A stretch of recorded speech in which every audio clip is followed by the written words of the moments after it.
Olá pessoal, hoje estamos aqui para o vídeo 50 da Faculdade da Água e a aula 48 do curso de produção de água em pequenas bacias hidrográficas. E vamos começar a falar sobre o inventário da pequena bacia hidrográfica. Na aula, no vídeo anterior, nós apresentamos uma pequena bacia e falamos que nós iríamos tratar do roteiro, de aplicar aquele roteiro, tá? Aquele roteiro de planejamento em cima dessa pequena bacia com uma forma de exemplo ou de um estudo de caso. Bem, no roteiro você começa com o objetivo que nós temos que geralmente é revitalizar e ou conservar a capacidade de produção de água em uma pequena bacia hidrográfica, e logo depois do objetivo a gente começa a ver o que é a pequena bacia hidrográfica, então fazer um inventário. Nesse inventário, uma parte importante é o histórico da bacia, e nós já falamos até ao longo da Faculdade da Água, algumas vezes, da importância de se conhecer o histórico da bacia. E esse histórico pode ser conseguido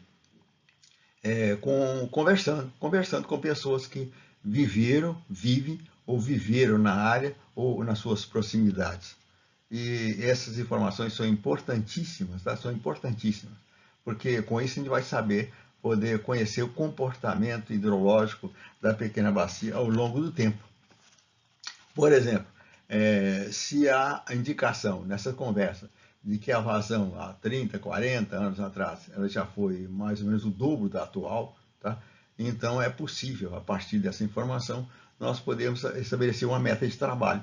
Então, se ela foi o dobro passado, quem sabe, nós podemos, com uma certa facilidade, conseguir aumentar a vazão em 50%. Então, esse aumento de 50% da vazão é uma meta de trabalho.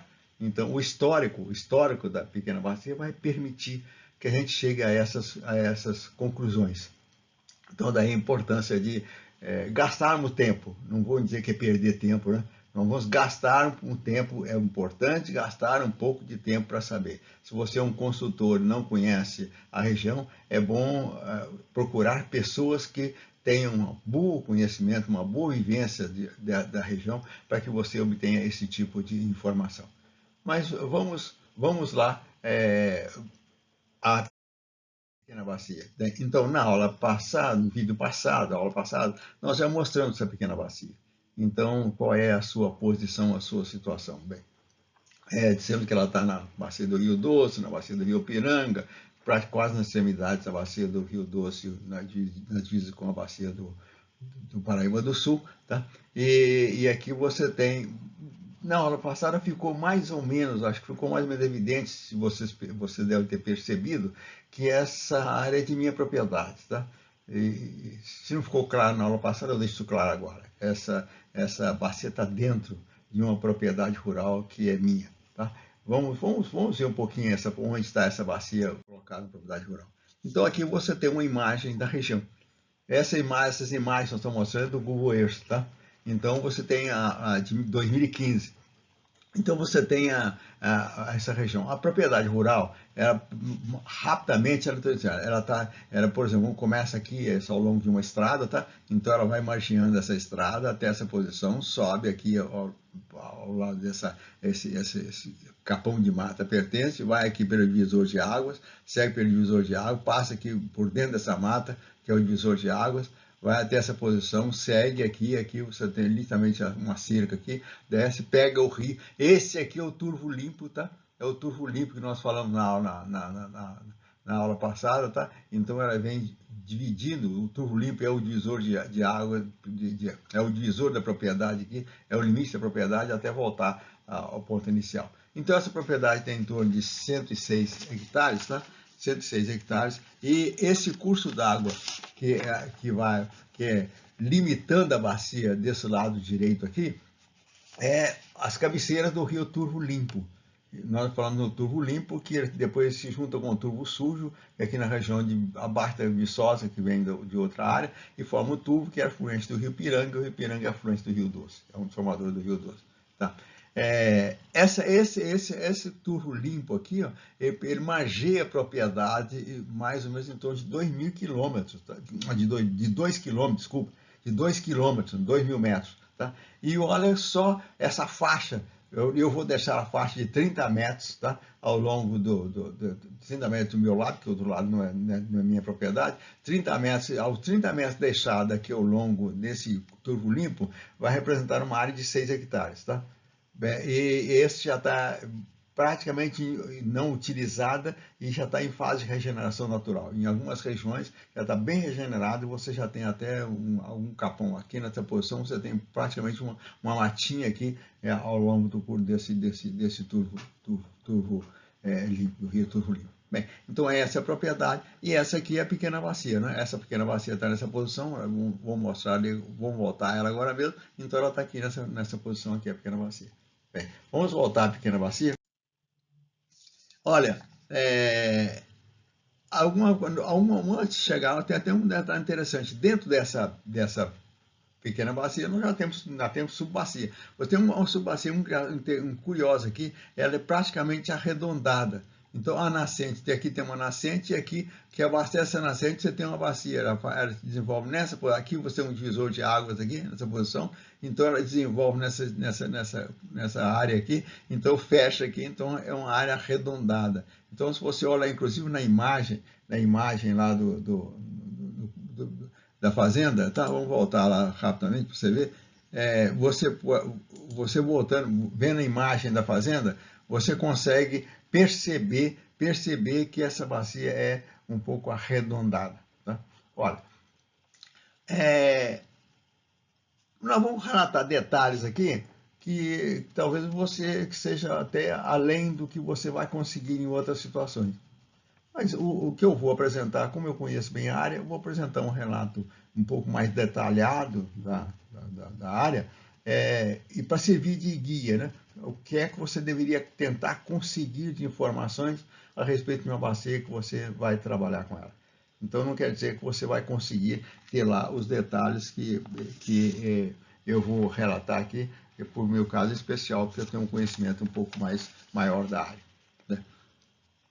Aqui você tem essa área isolada, tá? Essa área isolada aqui, ela tem mais ou menos 35 hectares, tá? Em torno de 35 hectares. Eu dividi essa área, por essa linha amarela, em duas regiões, tá? Essa pequena bacia. Essa região aqui é que eu considero a produtora de água para a propriedade. Então, aqui você tem uma área de produção de água. E aqui nessa região é uma área consumidor. Praticamente, vamos dizer, essa aqui praticamente é a região produtora e essa aqui praticamente é a região consumidora. É claro que se você medir a vazão aqui, essa região também vai contribuir para o aumento da vazão aqui. Mas, essencialmente, essa produz água e, essencialmente, essa consome água. Esse consumo de água, inclusive, em breve nós vamos calcular. Daqui a uns dias, daqui a algumas aulas, nós vamos calcular qual é a necessidade de água para essa propriedade em função da sua exploração, da sua forma de exploração. Olha, nós já falamos da importância de você isolar, né? Lá no vídeo 2 da Faculdade da Água, nós já comentamos quais são as possibilidades é importante você isolar a bacia, primeira coisa, e a importância de fazer isso. Bem, e eu disse nós dissemos lá que essa linha divisora passa pela linha divisora de águas, né? Que divide a bacia da sua vizinha, que passa pelos pontos mais altos entre a bacia e a bacia vizinha, e às vezes você tem, em algumas situações, você tem um pouco de dificuldade. Então aqui é fácil, você vê aqui, você quase praticamente vê que tem uma cerca dividindo aqui o limite de propriedade e tal. Por aqui também não tem muito problema de traçar essa linha divisora de águas. Aqui também, até aqui não, mas aí você entra dentro de uma mata, e às vezes dentro da mata fica difícil você saber se o ponto está aqui ou aqui.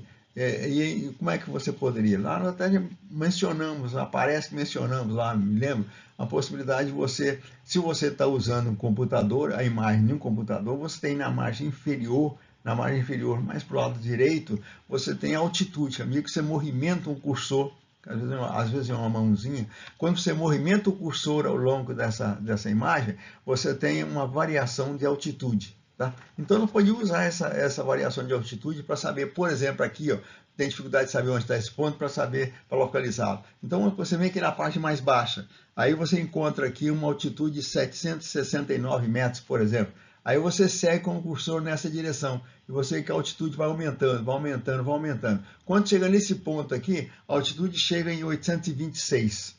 Se você voltar um pouquinho, ela cai para 825, 824. Aí você volta lá, volta 826. Aí você continua. Aí, em vez de aumentar, ele diminui.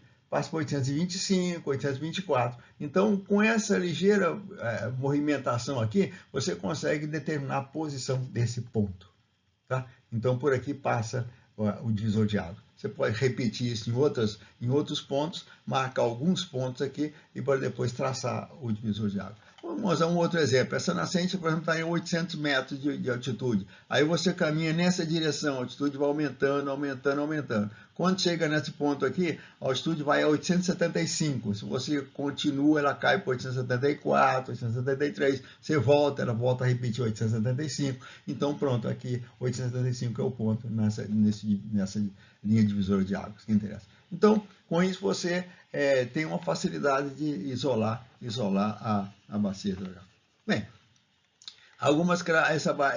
esse curso d'água aqui que drena, o curso d'água então nasce aqui, nessa posição, tá? Ele se desenvolve nesse sentido até desaguar no turvo limpo. Essa região que nós estamos chamando de produtora, esse curso d'água tem até aqui em torno de 580 metros, mais ou menos, e daqui a 220 metros. Tá? Bem, essa nascente nós já usamos algumas vezes, também na Faculdade da Água, nós usamos dados referentes a ela, medições de 2015, tá? A nascente estava 17 litros por minuto e mais ou menos nessa posição aqui, a nascente chegava, o córrego chegava a apresentar uma vazão de 37 litros por minuto, mostrando que ao longo desse percurso, tá? Em torno de 300 e poucos metros, ele tinha conseguido adquirir água do aquífero, aumentando a sua vazão de 17 litros por minuto para 37 litros por minuto. Uma informação curiosa aqui é que a partir desse ponto, mais ou menos desse ponto aqui, você tem um desvio desse córrego através de um canal aberto, tá? Um rego, né? No meio rural, um rego. Você tem um rego, ele se desenvolve nessa posição, chega até aqui, aqui você tem uma caixa, esse rego desemboca dentro de uma caixa, tá? E a partir dessa caixa tem a distribuição para as diversas áreas de consumo da propriedade. Bem, o que nós estamos pretendendo fazer, começar a fazer, é estabelecer um sistema de medição mais ou menos posicionado nessa posição aqui, ó, nessa posição, por aqui assim, nessa região. Colocar um medidor de vazão aqui e também um medidor de vazão aqui embaixo, tá? Mas um medidor de vazão aqui para ver o que acontece com essa área produtora. Olha, você tem essa nascente, então ela está lá.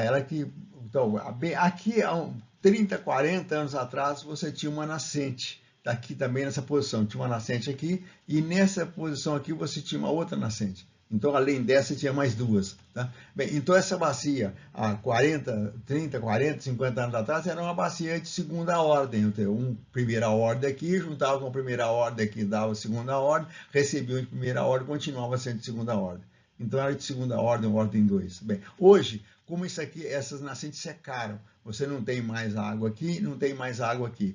Essa região continua úmida, tá? Essa região aqui onde corria esse córregozinho continua úmida. Continuam úmidas. Então, o sinal de que o lençol freático ainda está a baixa profundidade. Tá? Bem, então essa bacia baixou de ordem 2, ela passou a ser de ordem 1. Bora. Você tem aqui nessa bacia você tem uma parte aqui que é essa mata natural, a mata natural secundária. Isso foi café 80, 100 anos atrás, e essa região aqui, essa mata aqui, essa aqui, e aquela que está ali do lado da que nós mostramos quando mostramos a imagem da propriedade lá, fazem parte da reserva legal da propriedade. Essa propriedade rural, por ser pequena propriedade, tá? Ela não precisa ter reserva florestal averbada, mas eu acabei averbando essa reserva legal. Então aqui você tem essa área de mata da propriedade, perfaz mais ou menos 21 hectares, então constitui a reserva legal da propriedade rural. Bem, Olha, 80, 100 anos atrás, isso aqui tudo era café. Essa onde tem mata hoje é café. Essa parte acima, isso aqui é uma estrada, né? Essa é uma estrada que corta. Essa parte acima da estrada foi abandonada lá para uns 80 anos atrás. Tá? Então o café era pouco produtivo, então ele foi abandonado. E no lugar dele, no lugar onde tinha esse café que foi abandonado, começou a aparecer uma regeneração. Regeneração de uma espécie florestal chamada aqui na região de Quaresminha, às vezes até o contrário, chamada de quaresmão, é uma árvore da família Melastomataceae e é uma micônia, do gênero micônia. Tá? Então, essa quaresminha, ela ocupou toda essa área, lá por uns 60, 70 anos, ela ocupava toda essa área da pequena bacia. Tá? Essa área que praticamente só tinha quaresminha. Bem, uns 25, 30 anos depois, 35 anos depois disso, aos 25 anos ela começou a morrer. Algumas árvores começaram a morrer de quaresminha. Aos 35 anos, mais ou menos depois, praticamente não existia mais quaresminha. Ela desapareceu. Ela é pioneira, e está muito exigente em condições de luz, ela não regenera debaixo de um extrato vegetal. Então, durante o tempo da quaresminha, foi formando aqui um subbosque, algumas outras espécies começaram a avançar abaixo do céu da quaresminha, e a quaresminha, à medida que foi morrendo, esse espaço passou a ser ocupado por outras espécies, e a quaresminha não conseguiu mais regenerar abaixo. A semente tem um pouco de dificuldade de germinação, não germinou mais. Então ela foi desaparecendo. Uns 35 anos depois do aparecimento dela, desapareceu. Isso aqui virou uma mata natural de várias espécies. Tá? Bem, essa aqui é a mais antiga, acima da estrada. Essa aqui abaixo da estrada é uma área mais nova, dá uns 40 anos atrás, 30, 40 anos atrás ela foi abandonada, praticamente abandonada, e virou, que era uma pastagem. Depois do abandono do café, ela virou uma pastagem durante muitos anos, depois foi abandonada e também se transformou numa área ocupada por uma mata natural. Então, ambas matas naturais secundárias. Bem, essa região aqui continuou, essa área aqui, ó, entre essa faixa de árvore aqui e essa continuou sendo um café abandonado, que ainda se fazia uma colheita anual de um pouquinho de café dele aqui. Bem, depois foi totalmente transformada numa área de plantação de milho, tá? Então começou a plantar milho nessa região. Hoje essa área aqui é ocupada com cana, tá? Bem, e essa área mais clara aqui já era com plantação de milho há 60, 70 anos atrás, e continua até hoje sendo uma área cultivada com cana. Tá? Então, hoje a gente não tem mais plantação de milho nessa região aqui, é apenas cana. Tá? Olha, essa inicialmente é a primeira parte desse histórico da área, tá? E nós vamos continuar falando um pouco mais sobre outras informações importantes que constituem o inventário, para construir o inventário dessa pequena bacia hidrográfica. Tá? Bem, por hoje é só. Muito obrigado e até a próxima aula.